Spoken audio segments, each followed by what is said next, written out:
नमस्कार. To the point या आमच्या खास कार्यक्रमामध्ये तुमचं स्वागत आहे. आज आपल्या सोबत आहेत प्रभाग क्रमांक 5 मधल्या उमेदवार पूजा पवार. त्यांच्याशी आपण बोलूयात, त्यांचे मुद्दे समजून घेऊयात. नक्की या निवडणुकीमध्ये लोक त्यांना कसा प्रतिसाद देत आहेत हेही आपण समजून घेऊयात. मॅडम, तुमचं स्वागत आहे मायकोकणमध्ये. नमस्कार. पहिला प्रश्न, तुम्ही सातत्याने आम्ही बघतोय की प्रचार करत आहात, प्रचार फेऱ्या तुमच्या होत आहेत, घराघरात जाऊन तुम्ही लोकांना भेटताय, तर काय लोक म्हणतायत, कसा प्रतिसाद देत आहेत? प्रभाग क्रमांक 5 ब मधून फिरताना इथल्या नागरिकांचा खूप सुंदर प्रतिसाद मिळतो. लोक तर आम्हाला म्हणतायत की तुम्ही आमच्यापर्यंत येऊ नका, तुम्ही जिंकलेलेच उमेदवार आहेत, असा लोकांचा छान प्रतिसाद आम्हाला मिळतोय. काय सांगतायत लोक की या प्रभागामधले कोणते मुद्दे आहेत, काय अशी कामं आहेत जी त्यांना तातडीने करून हवी आहे? आता रस्त्यांचा तर मेन मुद्दा आहेच. रस्ते तर आपण इलेक्शन नंतर रस्त्यांची कामं करणारच आहोत. त्याशिवाय पाणी आहे.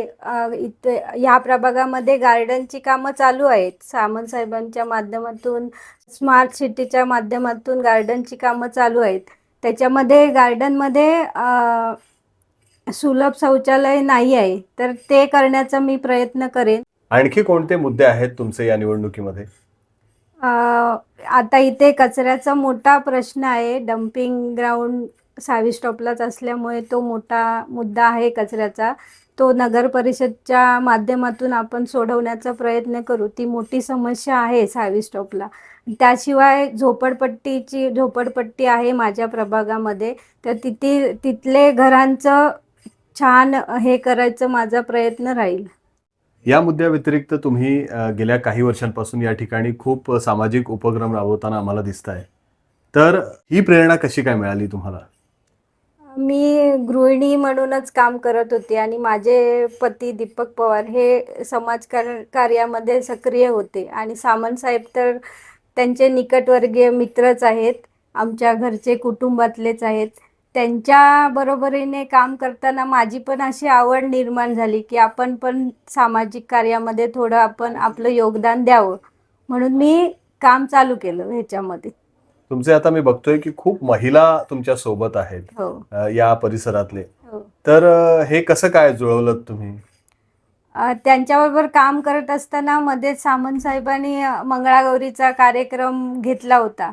तर मला असं वाटलं की आपल्या महिलांसाठी आपण काहीतरी करावं, म्हणून मी आधी योगा, झुंबा ह्या माध्यमातून आपल्या प्रभागातल्या महिलांशी जवळीक साधली. त्याच्यानंतर मला असं वाटलं त्या महिलांबरोबर की ह्या महिलांमध्ये काहीतरी कलागुण आहेत, तर आपण ह्या महिलांना एकत्र आणूया.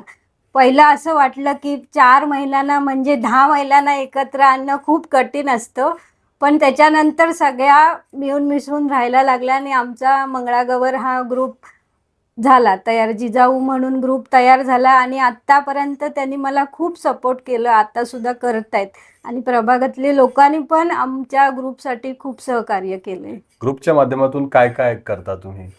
आम्ही आता आरोग्याविषयी नेत्र तपासणी घेतली, त्याच्याशिवाय मोतीबिंदूचे ऑपरेशन केले, असे रक्तदान शिबिरसुद्धा आम्ही राबवलेलं आहे. असे छोटे मोठे उपक्रम करत आलोय आणि करत राहील.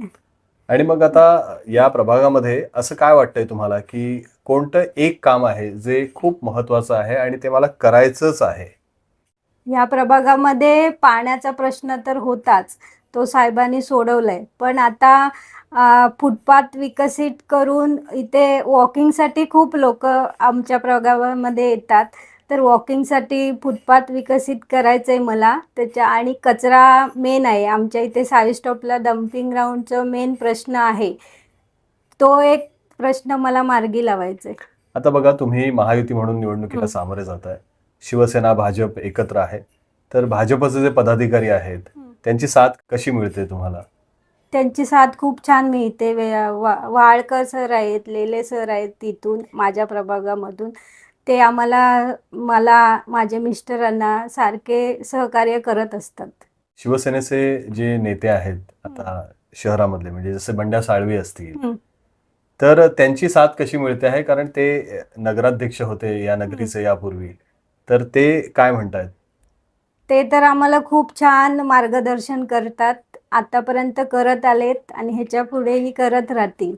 आता ह्या इलेक्शनला मला खूप मदत झाली त्यांची. आता क्रांतीनगर किंवा इथे सावी स्टॉपच्या एरियात त्यांनी मला खूप मदत केलेली आहे बंड्या साळवी साहेबांनी. काय आवाहन कराल तुमच्या मतदारांना तुम्ही?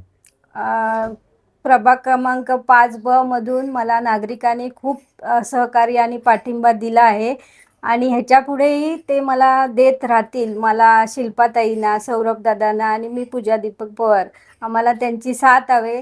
तर त्यांनी आम्हाला उद्या 2 डिसेंबरला आशीर्वाद देऊन त्यांचा पाठिंबा आणि सहकार्य आम्हाला द्यावं, एवढंच मी आवाहन करते त्यांना आणि थांबते. धन्यवाद. या होत्या पूजा पवार, ज्यांनी आपले मुद्दे सांगितले. या प्रभागामध्ये त्या काय करणार आहेत हे त्यांनी सांगितलेलं आहे. फुटपाथचा एक महत्त्वाचा विषय त्यांनी सांगितलेला आहे. डम्पिंग ग्राउंडचा प्रश्न मार्गी लावण्यासाठी देखील प्रयत्न करणार आहे असंही त्यांनी सांगितलेलं आहे. तर आता एकंदरीतच त्यांचे मुद्दे तर आपल्याला समजलेले आहेत. आता पुढचा निर्णय हा तुमचा म्हणजेच जनतेचा राहणार आहे.